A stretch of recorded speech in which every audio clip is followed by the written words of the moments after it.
C'est parti, coucou tout le monde, on se retrouve pour la guidance de cette semaine. Alors déjà, dans les énergies générales, je sens qu'il y a une notion de ah, le coucou. C'est l'heure, j'entends. C'est l'heure de réaliser votre souhait, c'est l'heure de récolter toutes les bonnes choses que vous avez mis en place. Il y a une notion de récolte, il y a une notion de cadeau aussi.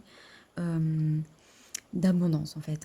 Avant de vous parler de ça, il y a une notion aussi de compromis voilà, dans les énergies, peut-être un accord, une négociation, une réconciliation. Je vois qu'il y a quelque chose vraiment un apaisement dans les énergies, un apaisement dans les relations, ça peut être au niveau professionnel aussi.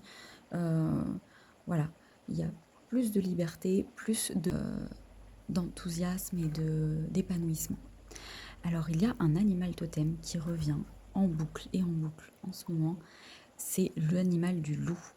Il peut y avoir aussi celui de la vache, celui du perroquet et de l'éléphant, mais vraiment, on est plutôt dans celle du loup qui revient plus fréquemment que les autres. Donc, je vais essayer de vous trouver la carte de mon accord, de mon oracle du peuple animal de Arnaud Rioux. Et puis, on va développer ensemble les énergies du coup. Alors déjà pour moi, pour le perroquet, c'est la communication, c'est la créativité aussi, et c'est euh, la fidélité. Avec les éléphants, on a cette notion de sagesse, de groupe soudé, euh, de tranquillité, de calme et de force intérieure. Et on va développer pour le loup. Voilà. Le loup déjà, il nous dit réveille ta nature sauvage et laisse ton instinct te guider en fait, te rappeler qui tu es et où tu vas. On voit que vous sortez du brouillard, vous êtes en train de voir plus clair sur une situation. Il y a une notion d'âme sœur, d'âme jumelle aussi. Il y a la légende quand les loups crient à la lune, c'est pour trouver leur moitié. On peut voir les mots-clés qui sont la vie sauvage, la spontanéité, la maternité aussi, la famille, la puissance domptée, la liberté, l'innovation, la nature, l'authenticité et l'expérience. Je vais vous lire le petit livret. Alors, si cette carte vous apparaît dans le tirage, c'est pour vous interroger sur votre état sauvage. Le loup vous invite à retrouver votre instinct, à cesser d'obéir aveuglément à un dogme ou à une croyance. Le loup va vous aider à incarner une autre communication, plus authentique, plus vraie, plus spontanée, en vous appuyant sur ce que vous ressentez et non sur ce qu'il est convenu d'être. Peut-être avez-vous pris l'habitude d'apprendre au moyen de professeurs, d'ouvrages, par ailleurs pertinents, mais théoriques. Peut-être êtes-vous éduqué à être poli, sage. L'invitation du loup est tout autre. Le loup vous invite à sortir des certitudes, des clichés, à écouter la lune, les torrents, le feu de l'été et la rigueur de l'hiver. Le loup vous invite à vous familiariser avec le vent pour ressentir, apprendre et découvrir.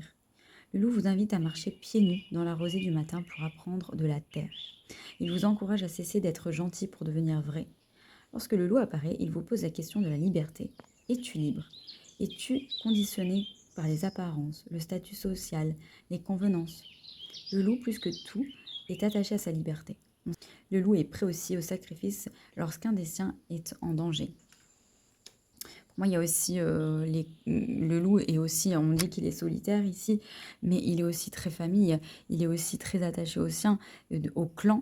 Et le couple d'un loup est fidèle pour toute la vie. Donc il y a cette notion aussi de couple, je ressens. Après, ça peut être aussi pour certaines personnes une invitation à explorer votre nature sauvage. Il peut vous demander ce que vous faites de votre agressivité, de votre combativité. Est-elle au service de la construction ou de la destruction? Le loup à l'envers peut vous interroger sur votre propre peur. De quoi avez-vous peur ou de qui? Il peut vous signaler votre difficulté à vous positionner dans le clan ou dans votre relation amoureuse. Il vous interroge aussi sur votre destinée. Avez-vous la sensation d'être à l'écoute de votre destinée? En étant accompagné du loup, vous ne craindrez plus d'affirmer votre identité et votre sensibilité, aussi bien dans le couple, dans la famille qu'en entreprise. Le petit message du loup. Au milieu de la nuit, je me promène lorsque les enfants sages sont couchés. J'aime l'obscurité pour sortir de ma tanière. Je suis le loup. Je suis l'esprit de la liberté qui parcourt la terre, pénètre les tanières et les demeures. Je connais les humains et leur attitude à asservir. Je viens te visiter pour te révéler à ta véritable nature. Si le louveteau naît aveugle et ne trouve son indépendance qu'après 2 années auprès de sa mère, lorsque vient l'heure de son indépendance, il n'hésite pas à quitter le clan pour créer lui-même sa propre famille. Je ne suis pas venue bouleverser tes habitudes. Tu me suivras si tu en as envie et je ne pénétrerai pas dans ton confort. Si tu ne veux rien changer, ne change rien. Mais je te pose la question. Cette question que tu te poses toi aussi lorsque tu penses à moi. Te sens-tu libre? Pour nous animer, il existe 2 sentiments bivalents. Le sentiment de sécurité et celui de liberté. Crois-tu que la sécurité l'emporte? Sache que nous ne pouvons nous sentir sécurisés tant que nous ne sommes pas libres. Ok, donc on a vraiment le message d'être authentique avec soi-même, de laisser les peurs, de laisser tout ce qui nous enferme pour nous connecter à ce qui nous anime. Il y a aussi le fait de travailler sur ses zones d'ombre, travailler sur ses défauts, j'entends.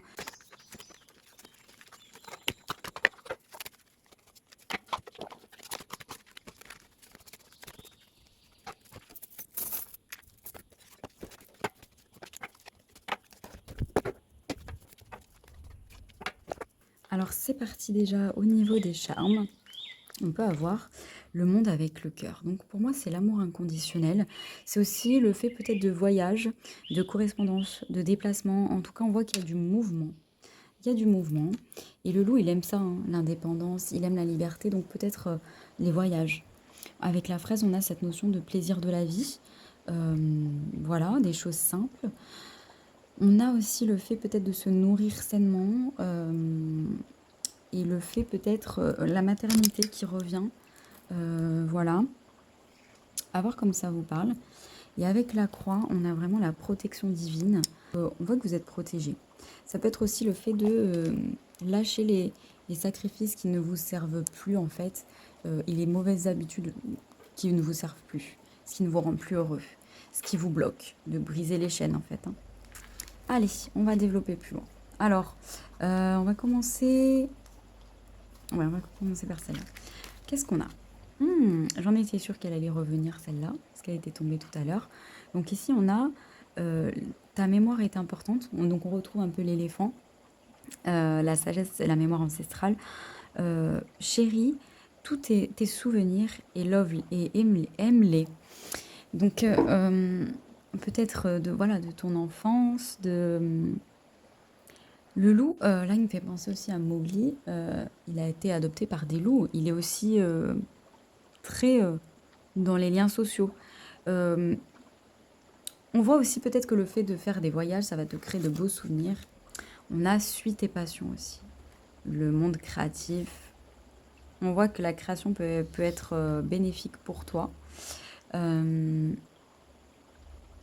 Suis tes passions, suis ton instinct, suis tes intuitions aussi, ce qui te donne de l'amour, de la joie.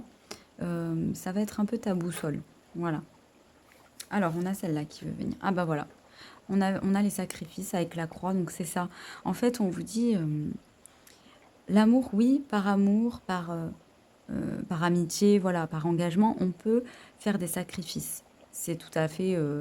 voilà, on fait des compromis, donc il y a quelques sacrifices parfois. Mais on te dit d'évaluer si ils sont vraiment bénéfiques pour toi ou si ils t'enferment plus qu'autre chose. Donc, voyez comme ça vous parle. En tout cas, ça a l'air d'être une notion importante pour reprendre votre liberté là. Hein. Allez. On a une proposition ou une demande qui peut vous être faite, peut-être, et qui va vous aider à vous rapprocher justement des choses simples et de votre passion, de faire quelque chose qui se développe peut-être aussi à l'international, à voir. Hein. Mais ici, on vous dit, je sais pourquoi je suis là et qu'est-ce que j'ai à faire. Donc, vous savez qu'il y a peut-être aussi un changement à faire. Et là, on vous encourage nettement. Il y a une notion aussi de karma, je sens, dans les énergies actuelles, donc à voir. On a Lita. Elle a une énergie festive, joyeuse, féerique. Elle est le symbole vraiment de la célébration, d'union, d'amour pur, d'engagement et d'espoir. Elle possède la même vibration que la pleine lune.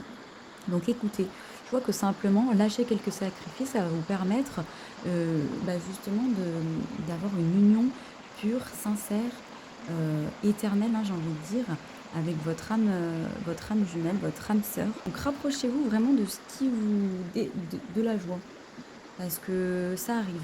Voilà, ça arrive. On lâche pas espoir. Qu'est-ce qu'on a ici? Le fait de supprimer toutes les croyances limitantes qui ne permettent pas à votre âme d'élever, d'évoluer, qui vous bloquent en fait. Là, il y a un ménage. Alors, j'ai dû faire une petite pause. Je sens vraiment qu'elle a besoin de se reposer, de calmer peut-être la tempête intérieure et de vraiment se retrouver en fait avec ses envies, ses passions, voilà. Donc, j'ai retiré une carte de Jésus parce que vu qu'on a la croix, je l'aurai pour la fin. Donc c'est pour ça qu'on voit qu'il y a quelque chose, c'est peut-être pas au niveau sentimental, c'est peut-être au niveau professionnel ou au niveau général en fait, on voit qu'il y a quelque chose qui est moins bien que ce que vous méritez. Donc c'est pour ça qu'il y a trop de sacrifices en fait. C'est pas quelque chose qui est fait pour vous, on sent. Quelque chose ou quelqu'un. C'est pour ça que là, il va vraiment falloir faire un travail sur ça pour lâcher, hein.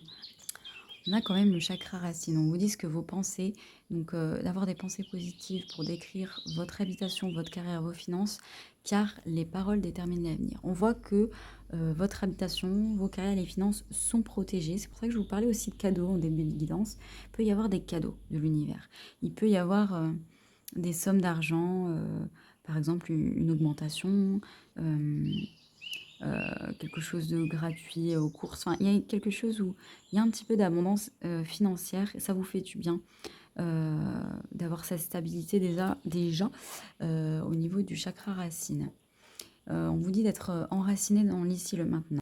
Waouh, on a Kuan Yin, donc l'énergie un petit peu de la Vierge Marie, de l'amour inconditionnel.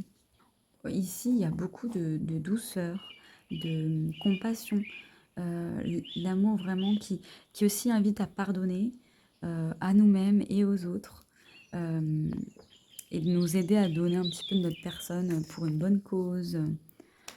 Donc, on voit que vous vous rapprochez de l'amour pur, de l'amour sincère, de l'amour inconditionnel. Euh, on voit qu'avec la rose aussi, c'est l'amour éternel. Il y a quelque chose qui va vraiment vous passionner après, qui va vraiment vous amener de bons souvenirs. Euh, et il suffit juste de se reconnecter à la joie, chérir les souvenirs, mais ne pas accepter moins qu'on le mérite.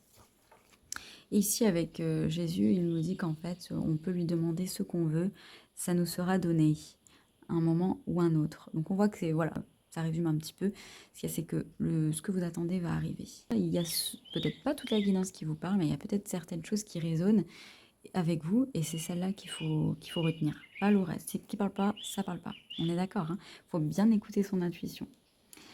Et voilà, ne pas être dépendant des tirages de cartes aussi, il faut faire attention. Allez, je vous souhaite une bonne semaine et je vous dis à bientôt.